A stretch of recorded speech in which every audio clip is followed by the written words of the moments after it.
Hi guys, I'm Shmi, hello and welcome back to the channel where today I'm at Mansory to take a first look and a drive in the new Mansory Cabrera based on the Lamborghini Aventor SVJ. Now the SVJ is a pretty hardcore car to begin with. This is even more extreme. It has entirely new bodywork. It's also wearing new headlights that they've made for the car. The interior has been completely redone, plus it makes more power and a whole lot more noise as well. We will take a look through the modifications that they've made and also some of the other cars here at the moment inside the showroom before we get a cold start of the V12, bring it into life and take it outside to hop on board and go for a first drive in this mental machine. Let's take a look then at the Mansory Cabrera.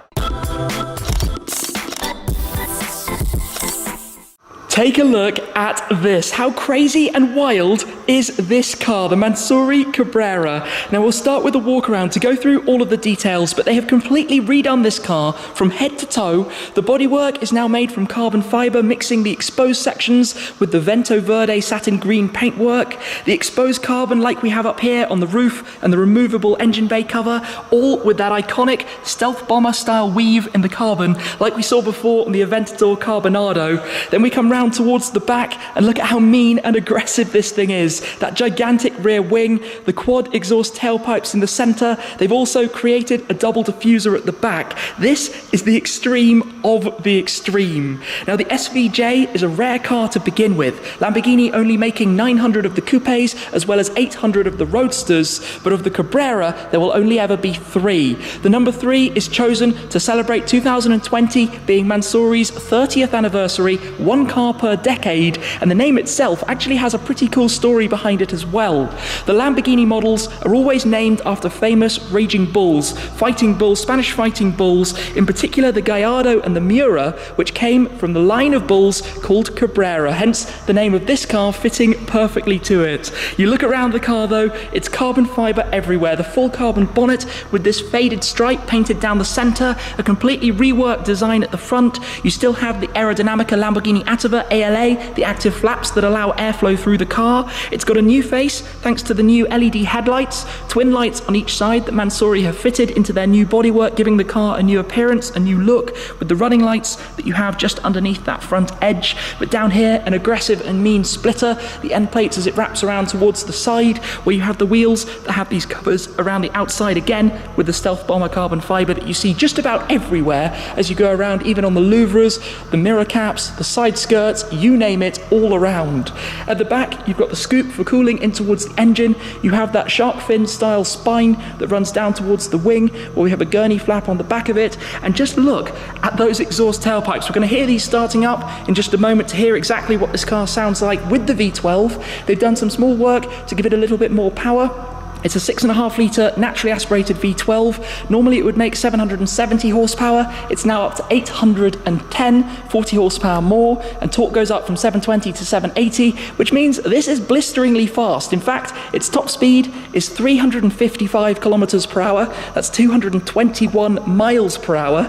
But let's come through and take a quick look at the interior as well. Actually, look at the vents. They've even got stealth bomber cutouts in the vents. How cool is that?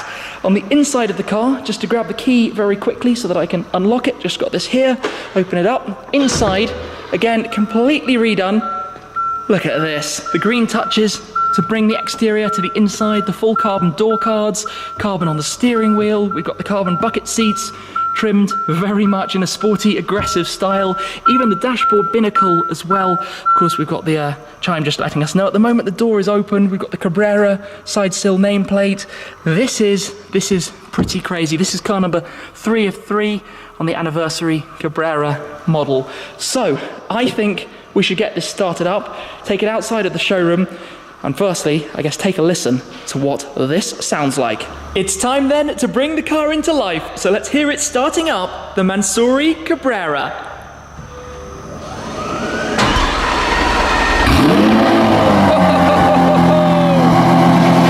That's loud. That's really very, very loud. That's the Mansory Venatus, based on the Urus. We're going to pull this outside.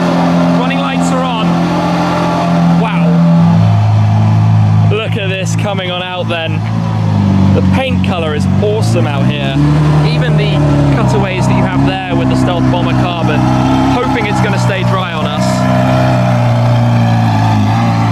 That is cool. That is really very, very cool. Listen to it.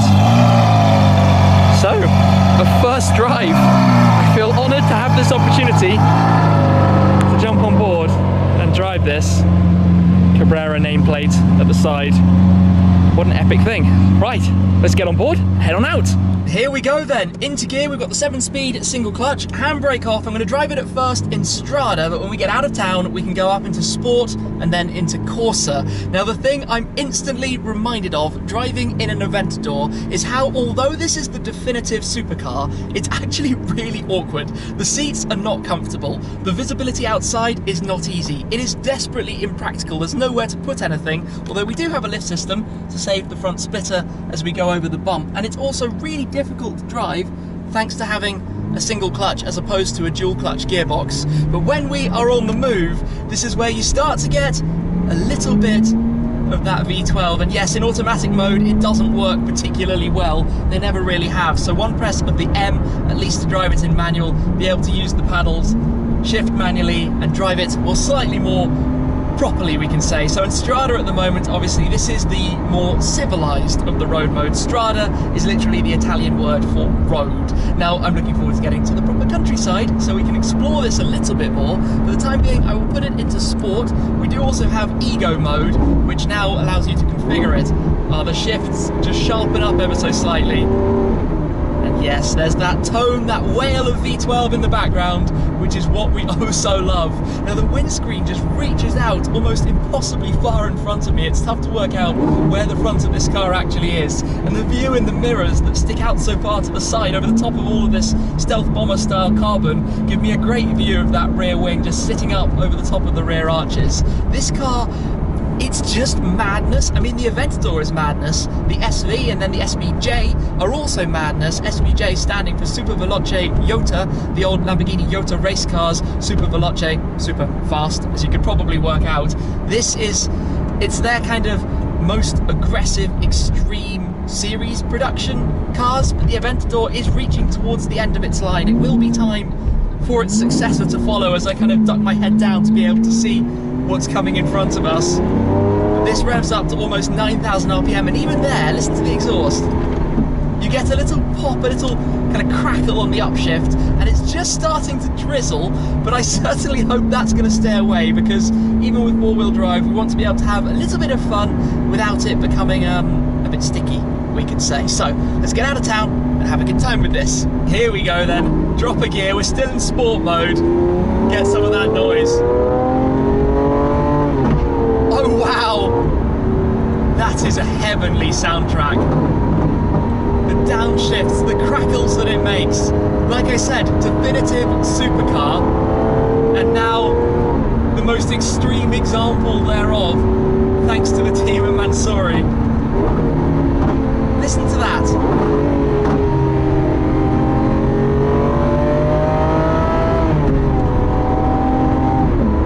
Like fireballs probably behind us when we go up through the gears.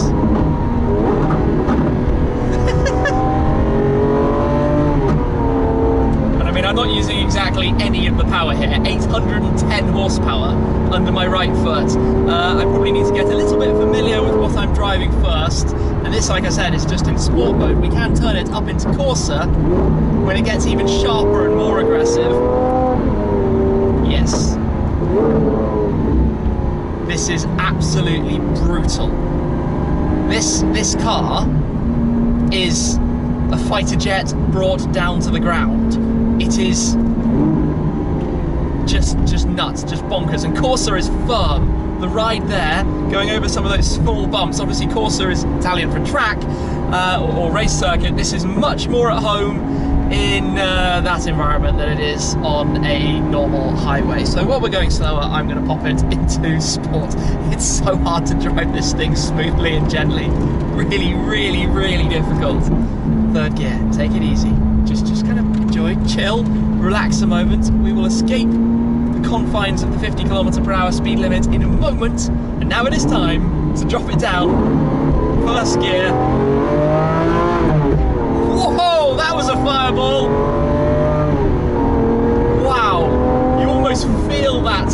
an explosion. That huge bang that went off behind.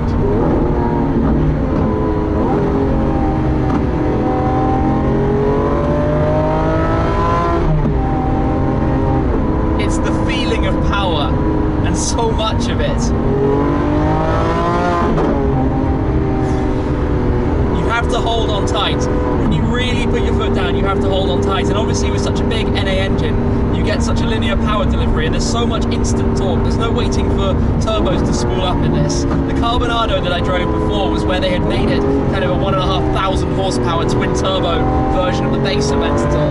But this is like Klingon instant power. It's a big old car on the road as well. Very conscious of that. Let's do a bit of an acceleration. First gear.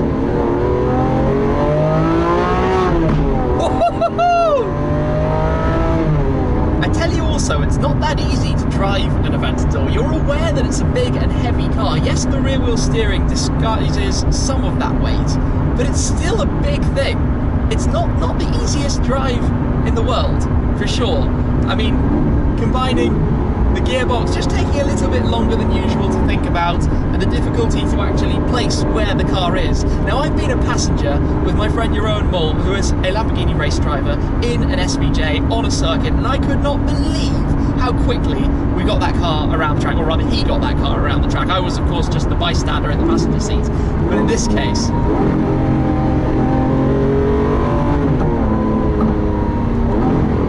it's very characterful. There's no question about that. Just the different things that are going on. The sounds, the feel, the drama, everything that's around you. You're completely immersed within it. Back into the twisties. I tell you what, we're going to have to hear some revs out of this.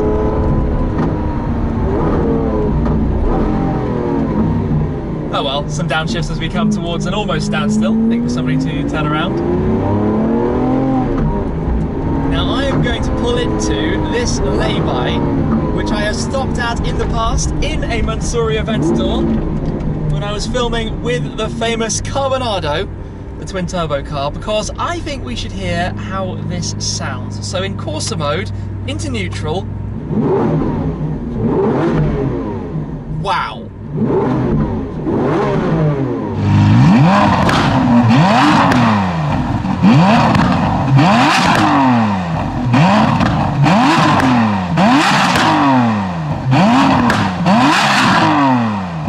I need to take a listen to this side as well.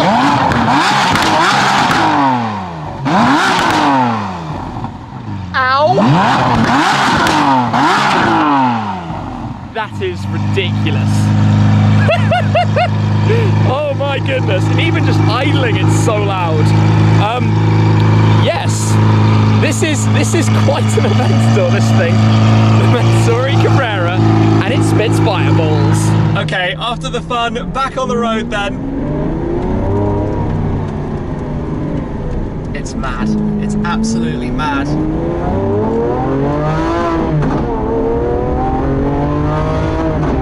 Safe in the knowledge that those are now fireballs going off behind us. It's like any opportunity. Down to first gear.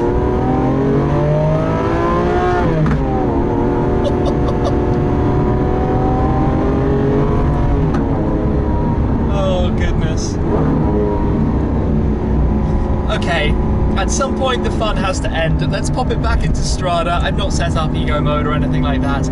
I prefer with this gearbox to always drive it manually because I find the automatic, you don't know when it's going to want to shift gear and you need to fluctuate the throttle slightly to keep it smooth, so it's better to just do it yourself. Treat it with the mentality of it being a manual until the next generation of Aventador, which may indeed have a dual clutch finally, but we'll see what's happening with that given everything probably switching and changing in Lamborghini's plans. But this car, for sheer experience, drama, craziness, this is just completely something else. And obviously the spec of all of these details can be customized. They can be however the owner of the car wants it to be.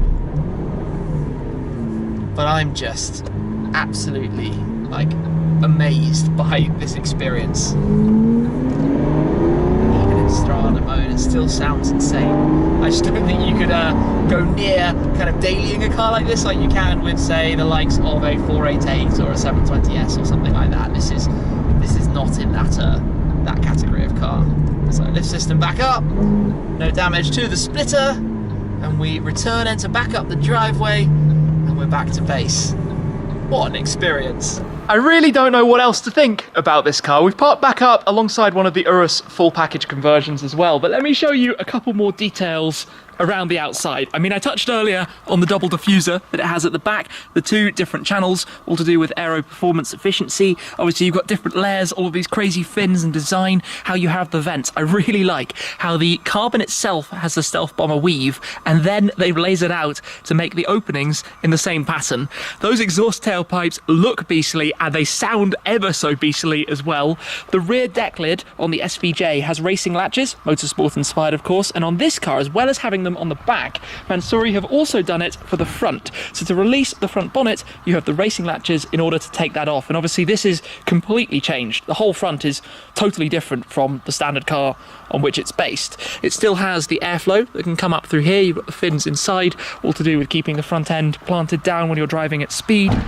But it's all a completely new design, new shape, reworked in its entirety. Now, to talk a little bit more about the interior, I spotted a few more details while I've been out driving this car. Obviously, you've got the carbon everywhere you completely look, but check out the embroideries as well on the seat sides, on the side bolsters. You've got the same pattern exactly there. Obviously, these are the carbon buckets, Mansory logo up on the headrests. Look at the roof, you've got the green stripe up here, and the start button is actually fitted just up here. That's how you bring it into life. Fold that up and press the button, which is super cool as well. Mansory Mansory Cabrera, what a car. There's a commemorative plaque over on the passenger side. The car also has the Cabrera logo plate just worn there on the dash, which you can see through those small windows by the A-pillar. I mean, everything about it's just insane, right? This is a completely ballistic mental car. Look, even the meshes here. That's really cool. That's attention to detail. Mansory pedals, the name on the floor as well. My bad for getting this a little bit dirty. But yeah, this car is... Oh look, even the windscreen wipers. Even the windscreen wiper pieces are also now made from carbon. And the lower support. What? This is every detail. Every single detail can all be done absolutely how the customer demands it to be when it comes to a car like this. And if I close the doors back down, you can also see the extra width on the bodywork here. Of course, the door is the normal size fitment, so you can see an extra 2 centimeters or so on each side, 4 centimeters wider in total, and just slightly sharper lines that run over. But it's amazing that they create what is almost an entirely new car off the SVJ, which is, I mean, like I said, already bonkers. Now this is even more bonkers. I mean, what more can I say? You've seen the flame balls, you've heard the sound of the V12, you've seen the craziness of the design, and yes, I know these are not to everyone's taste. They're not supposed to be to everyone's taste. These are about making something unique, something bold, something crazy, and that's what makes them stand out. If you see this next to a line of normal Aventadors, this is the one that's going to draw the attention, simply because of how wild this shape and design and aggression of it all actually is. Anyway, what an awesome first drive to be able to see this car, take a look at it, a walk around, go through all of the details, and to experience what it's like. And I hope I've been able to translate some of that into the video. So thank you very much for watching, as always, guys. Thank you to Mansory for the opportunity, and stay tuned because there's something very exciting coming really soon on the Shmee 150 channel. Thanks again, and I'll see you very soon. Cheers!